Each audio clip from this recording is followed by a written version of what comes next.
বাংলাদেশিদের অন্যতম গন্তব্য সংযুক্ত আরব আমিরাতের শ্রমবাজার। তবে অনেকদিন ধরেই নতুন ভিসা ইস্যু করছে না দেশটি।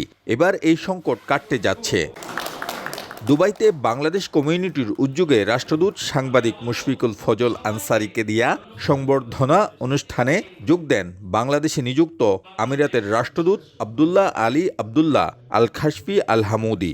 এই অনুষ্ঠানে তিনি জানান, জানুয়ারি-ফেব্রুয়ারিতে মিলবে নতুন visa. Bangladesh numbers, population in Bangladesh, the population in UAE around 7 lakh.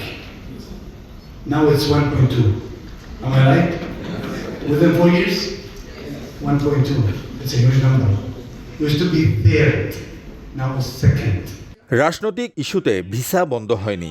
Bangladesh সহ অসংখ্য দেশের জন্য আমিরাতে ভিসা বর্তমানে বন্ধ। কয়েক বছর আগে আমিরাতে বাংলাদেশিদের সংখ্যা 7-8 লাখের মধ্যে ছিল, এখন 12 লাখ ছাড়িয়ে গেছে, যা অন্য দেশের তুলনায় সর্বোচ্চ। যাতে অ্যাপ্রোপ্রিয়েট ডকুমেন্টেশনটা থাকে, যেহেতু আমাদের সীমাবদ্ধতা আছে যে আমরা যে কোনো সেবা প্রদানের ক্ষেত্রে আসলে সরকারের আইনের বাইরে যেতে পারি না। 5ই আগস্টের যেই ছাত্র জনতার বিপ্লব, সেই মহানায়কদের মধ্যে অন্যতম একজন হলেন এই মাননীয় রাষ্ট্রদূত।